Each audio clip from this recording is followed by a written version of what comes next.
Francisco, TEDx. Oh my God, blinding light. Hi everybody, how are you? Fine? Oh my gosh. Okay, so my name is Mel Robbins, and for the last 17 years, I have done nothing but help people get everything that they want. Within reason, my husband's here. And so I've done it in the courtroom, in the boardroom, in the bedroom, in people's living room, whatever room you want to be in. If I'm there, I will help you get whatever you want by any means necessary. For the last 3 years, I host a syndicated radio show. 5 days a week, I go live in 40 cities, and I talk to men and women across America who feel stuck. Do you know that 1/3 of Americans feel dissatisfied with their lives right now? That is 100 million people. That's insane. And I've come face to face with it in this new show that I'm doing, which is also insane. It's called In-Laws. I move in with families across America. You guessed it, who are at war with their in-laws. We move them into the same house. I verbally assassinate everybody. We open up Pandora's box, and I get people to stop arguing about the donuts and who's hosting Thanksgiving dinner and talk about the real stuff. And that's what I want to talk to you about. I'm here for you. I'm going to tell you everything I know in less than 18 minutes about how to get what you want. So I want you to take a millisecond right now, and I want you to think about what you want. You. And I want you to be selfish. Screw Simon and the we thing. This is about me, right now. Sorry, Simon. What do you want? And here's the deal. I don't want it to sound good to other people. Being healthy will not get your ass on a treadmill. Losing your man boobs so you could hook up with somebody, now that's motivation. So I want to know, what do you want? Do you want to lose weight? Do you want to triple your income? Do you want to start a nonprofit? Do you want to find love? What is it? Get it right here. You know what it is. Don't analyze it to death. Just pick something. That's part of the problem. You won't pick. So we're going to be talking about how you get what you want. And frankly, getting what you want is simple. But notice I didn't say it was easy. It's very simple. In fact, if you think about it, we live in the most amazing moment in time. So that thing that you have up here, whatever it may be, you want to use healthy eating to cure your diabetes, you want to figure out how to take care of the elders and start a new hospice center, you want to move to Africa and build a school, guess what? You could walk into a bookstore right now and buy at least 10 books written by credentialed experts on how the hell you do it. You could Google it, and you could probably find at least, I don't know, 1,000 blogs documenting the step-by-step transformation that somebody else is already doing. You can find anybody online and cyberstalk them. You can just walk in their footsteps and let them, just use the science of drafting. Follow what everyone else has done, because somebody else is already doing it. So why don't you have what you want? When you have all the information that you need, you have the contacts that you need, there are probably free tools online that allow you to start a business or join a group or do whatever the heck you want. It all comes down to one word.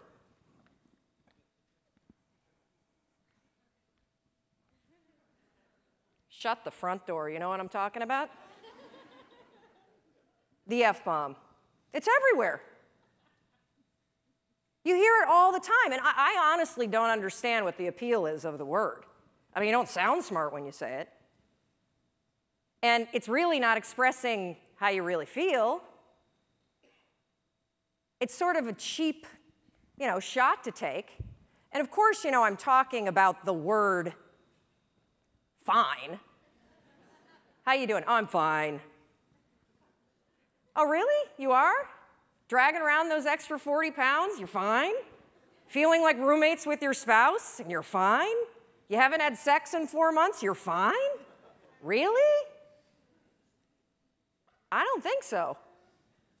But see, here's the deal with saying that you're fine. It's actually genius. Because if you're fine, you don't have to do anything about it. But when you think about this word fine, it just makes me so angry. I mean, here we are at a conference about being alive, and you're going to describe the experience of being alive as fine? What a flimsy and feeble word. If you're crappy, say you're crappy. If you're amazing, say you're amazing. Tell the truth. And this not only goes for the social construct, oh, I don't want to burden you with the fact that I hate my life, or, hey, I'm amazing, but that would make you feel terrible. The bigger issue with fine is that you say it to yourself. That thing that you want, I guarantee you, you've convinced yourself that you're fine not having it. That's why you're not pushing yourself. It's the areas in your life where you've given up, where you've said, oh, I'm fine. My mom's never going to change, so I just can't have that conversation. I'm fine. We got to wait until the kids graduate before we get divorced, so we'll just sleep in separate bedrooms. I'm fine. I lost my job. I can barely pay my bills, but whatever. It's hard to get a job. And, one of the reasons why this word also just annoys me so much is scientists have calculated, oh yeah, I'm coming down. Scientists have calculated the odds of you being born. That's right. They've crunched the numbers. I see you up there. They have crunched the numbers on you. Yeah, no, you guys standing up, you want to sit down for this. They've crunched the numbers on you being born. And they took into account all of the wars and the natural disasters and the dinosaurs and everything else. And do you realize that the odds of you, yeah, right here, put your computer away, stand up for me, Doug. So the odds of Doug here, turn around, say hi to everybody. The odds, of Doug being born at the moment in time he was born to the parents you were born to with the DNA structure that you have, 1 in 400 trillion. Isn't that amazing? I'm so lucky. Yes. You're not fine, you're fantastic. You have life-changing ideas for a reason, and it's not to torture yourself. Thank you. Thank you, Doug. Christine was right when she said all of you could be on stage, because all of you, we're all in this category. 1 in 400 trillion. All day long, you have ideas that could change your life, that could change the world, that could change the way that you feel. And what do you do with them? Nothing. Oh, hopefully I won't moon you. You didn't pay for that.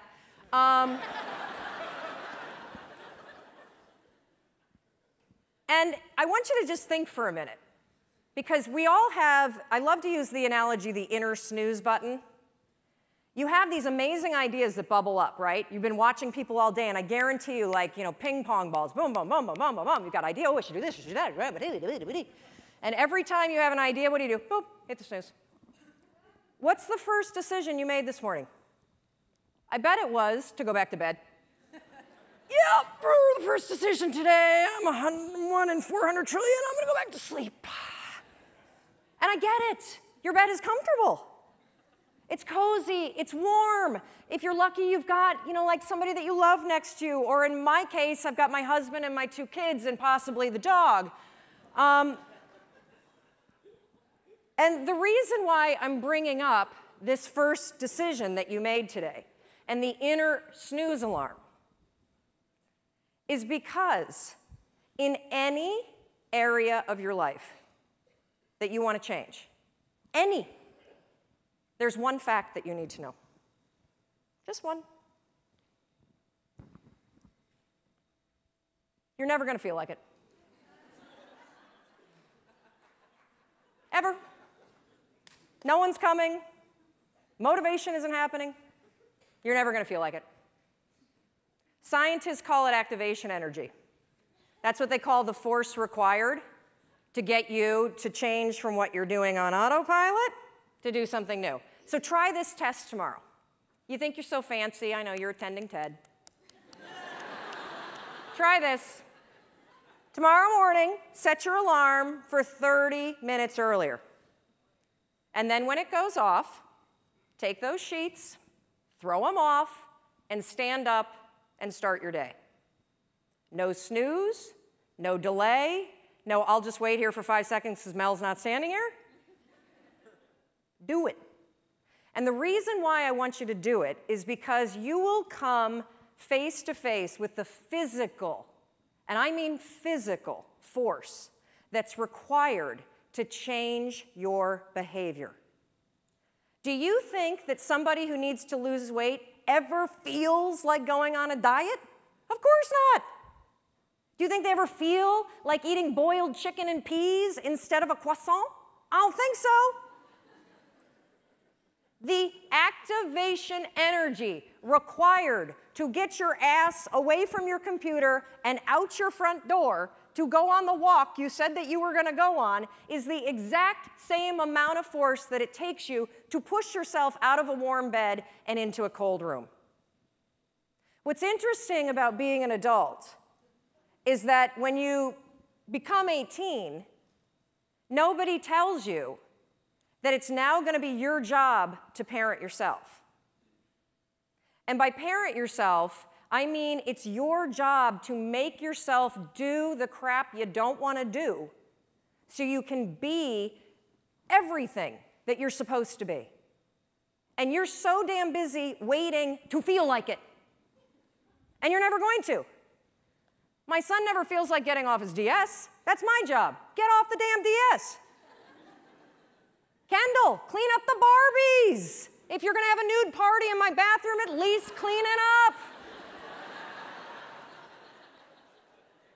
God, chew with your mouth closed. We're not in a barn for crying out loud. All right, dinner's coming. Get out of the pantry. As parents, and you were a kid, your parents make you do the things you don't feel like doing because you won't. Ever. Not now, not then, not ever. And even when you get good at something, you'll figure out something else you don't want to do. And then you'll plateau out and you'll get bored and you're like, I hate this job, it's boring. But will you look for a new one? No, you'll just bitch about that one. It's very, very simple to get what you want, but it's not easy. You have to force yourself. And I mean force. And the reason why I use the word force, when Roz was up here and talking about the emotion tracking, and she had the picture of the two sides of the brain, I look at the brain the exact same way. Only I describe one side of your brain as autopilot, and the other side is emergency brake. That's the only two speeds you get. Autopilot, emergency brake.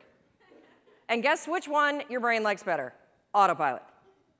You've had the experience where you've driven to work, right? And you get there and you're like, oh my God, I don't remember driving here.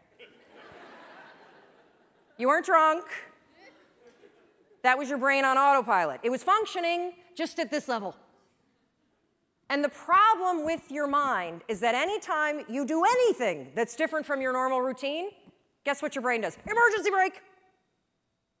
And it has that reaction for everything. Everything. You walk into the kitchen and you see everybody's left their breakfast dishes for you. And you think for the 100th time, I'm going to kill them. In fact, I'm going to leave them here and I'm going to make them do it. But that's not your normal routine, is it? So your mind goes, emergency brake.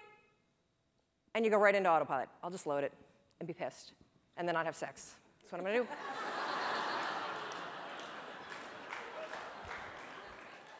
So when I say force, anything that's a break from your routine is going to require force. And if you think about your life, it's kind of funny because we are kids, and then we become adults, and we spend so much time trying to push our life into some sort of stable routine, and then we grow bored of it. You wake up at, what, the same time every day, you have largely the same breakfast, you drive to work the same way, you show up at work, you look busy, you avoid making calls, you update Facebook, you attend a meeting and doodle the whole time, you go back and update Facebook, you make plans for the evening, you look busy some more, then you drive home the same way, eat largely the same dinner, or variety of it. You watch the same kind of media, and then you go to bed and do the same thing all over again. No wonder you're bored out of your mind. It's the routine that's killing you. I have this theory about why people get stuck in life. So most of you have probably taken your basic Psych 101 class, and you've bumped into Andrew Maslow's hierarchy of needs. Well, your body is kind of cool because you have these basic needs. And your body is wired to send you signals. If you are hungry, if you need food, what do you feel? If you need water, what do you feel? If you need sex, what do you feel? Thank you. I think when you feel stuck or dissatisfied in your life, it's a signal. And it's not a signal that your life is broken. It's a signal that one of your most basic needs are not being met. Your need for exploration. Everything about your life, about your body, grows. Your cells regenerate, your hair, your nails, everything grows for your entire life. And your soul needs exploration and growth. And the only way you'll get it is by forcing yourself to be uncomfortable. Forcing yourself to get outside. Out of your head, thank you. If you're in your head, you're behind enemy lines. That is not God talking, okay? It's not. In fact, if I put a speaker on it and we broadcast what you say to yourself, we would institutionalize you. You would not hang out with people that talk to you the way you talk to yourself. So get out of your head. Your feelings are screwing you. I don't care how you feel. I care about what you want. And if you listen to how you feel when it comes to what you want, you will not get it. Because you will never feel like it. And you need to get outside your comfort zone. It's not about taking risks, it's about getting outside your comfort zone. Those first 3 seconds when you push yourself out of bed, they blow. But once you're up, it's great. Those first 3 seconds when you're sitting here in a studio or a stadium like this and somebody says, get up and come dance, and you think, oh, I should do that. And then you're like, oh. That experience that you had where you had the impulse to do it, and then you didn't do the activation energy required to force yourself, your emergency brake got pulled. I'm sitting right here. I'm not going up with those crazy people. I don't like to dance. But what happened for me is I came up and I bumped into Rachel, and then we started talking, and next thing you know, she's tweeting. And we're friends, and boom, get outside. That's where the magic is. That's where the 1 in 400 trillion exists. So everything I do, wait, okay, this is the last part, sorry. So one more thing that you can use, I call it the 5-second rule. Your mind can process a facial expression in 33 milliseconds. It can move pretty damn quick. The other thing that it does very quickly is if you have one of those little impulses that are pulling you, if you don't marry it with an action within 5 seconds, you pull the emergency brake and kill the idea. Kill it. If you have the impulse to get up and come dance while the band is playing, if you don't stand up in 5 seconds, you're going to pull the emergency brake. If you have an impulse about you were inspired by somebody's speech today, and you don't do something within 5 seconds, write a note, send yourself a text. Anything physical to marry it with the idea, you will pull the emergency brake and kill the idea. Your problem isn't ideas. Your problem is you don't act on them. You kill them. It's not my fault. It's not anybody's fault. You're doing it to yourself. Stop it. I'm counting on you. 1 in 400 trillion. You got stuff to do. And it's not going to happen in your head. So I want you to practice this today. When we go off to party, thank God it's coming soon, because I think we all could use a cocktail. I want you to practice the 5-second rule. You see somebody and you think you have that impulse, they look interesting. Walk over there. You were inspired by somebody and you have a request, make it. That's why you're here. Experiment with it, and I think you'll be shocked about what happens. And one more thing, I want you to know that everything that I do, whether it's the radio show or the television show or the book that I wrote or the column, it's for you. And if there is anything that I can do, if I can do anything to make you do the things you don't want to do so you can have what you want, I will do it. But you need to walk over, you need to open your mouth, and you need to make the request. You got it? Good. Go do it.